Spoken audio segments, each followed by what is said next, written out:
হিন্দুকে মুসলিম সাজিয়ে কাজে লাগানো হচ্ছে, কি বলবেন এটাতে কতটা বাংলায় মানে আপনারা দেখেছেন গতকালই একজন হিন্দুকে মুসলিম সাজিয়ে দাড়ি লাগিয়ে, ফলস দাড়ি লাগিয়ে, লুঙ্গি পরিয়ে, মাথায় টুপি পরিয়ে আর বাংলা নামক একটি টিভি চ্যানেল যেভাবে দাঙ্গা লাগানোর ষড়যন্ত্র করছে এবং এই ভারতীয় জনতা পার্টির এই খেলায় অন্যতম হাতিয়ার হিসেবে কাজ করছে। গতকালই নিউ টাউনে একজনকে এইভাবেই মানুষ তাড়া করে ধরে ফেলে এবং কালকে রাত্রিবেলা নদিয়ার শান্তিপুরে সুবীর বিশ্বাস বলে একজন রাতের অন্ধকারে সরস্বতী ঠাকুর বাঁধতে গিয়ে ধরা পড়ে যায়। এই সুবীর বিশ্বাসকে ভারতীয় জনতা পার্টির বিএলএ। ভারতীয় জনতা পার্টি প্রতিটা নির্বাচনের ক্ষেত্রে অনেক রকম চক্রান্ত করেছে বাংলায় ক্ষমতায় আসার জন্য। এসআইআর দিয়ে মানুষকে হয়রানি করে ভেবেছিল ক্ষমতায় আসবে।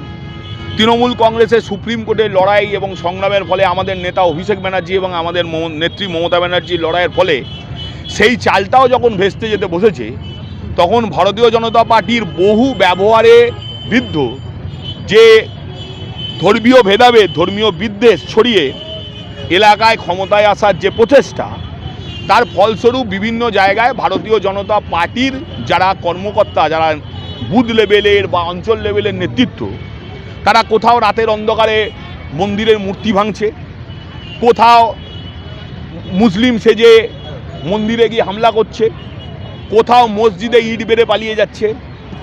এটা করার প্ল্যান যে বাংলাকে বিভিন্ন রকমভাবে উত্তপ্ত করা, বাংলার একটা শান্তিপূর্ণ আবহাওয়াকে নষ্ট করা।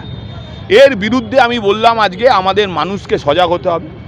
আমি আমাদের গ্রাম পঞ্চায়েতের প্রধানদের বললাম যে এলাকায় তাদের অঞ্চলে যত মন্দির আছে, বিশেষ করে ছোট ছোট যে মন্দিরগুলো এবং যে মসজিদ আছে, সেই মসজিদের সামনে মেন দরজার সামনে একটা করে এমন জায়গায় একটা করে সিসিটিভি ফুটেজ লাগানো, যদি কেউ ভাঙতে আসে বা কিছু করতে আসে সেটা যেন তাদের ধরা পড়ে এবং সেটার রেকর্ড হবে গ্রাম পঞ্চায়েতের অফিসে, তার রেকর্ড থাকবে গ্রাম পঞ্চায়েতের অফিসে।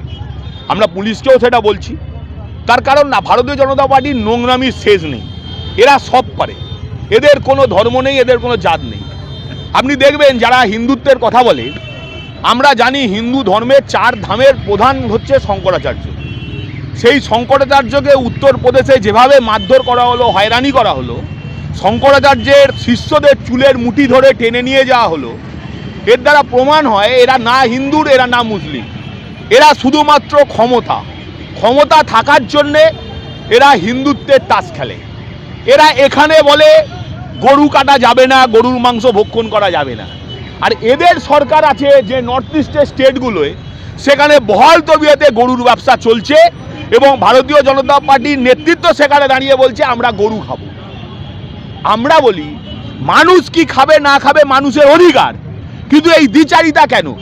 এখানে ভারতবর্ষের বুকে আপনি গরুর মাংস খেতে পারবেন না, আর আপনি ওম্যানের সঙ্গে চুক্তি করছেন যে হালাল মাংস আপনি ওম্যানে রপ্তানি করবেন। এই দ্বিচারিতা কেন? এই দ্বিচারিতার বিরুদ্ধে আমাদের লড়াই। আমরা বলতে চাই ভারতীয় জনতা পার্টি না হিন্দুর, না মুসলিমের, না খ্রিস্টানের, এরা কারুর নয়, এরা সর্বোপরি মানুষের নয়।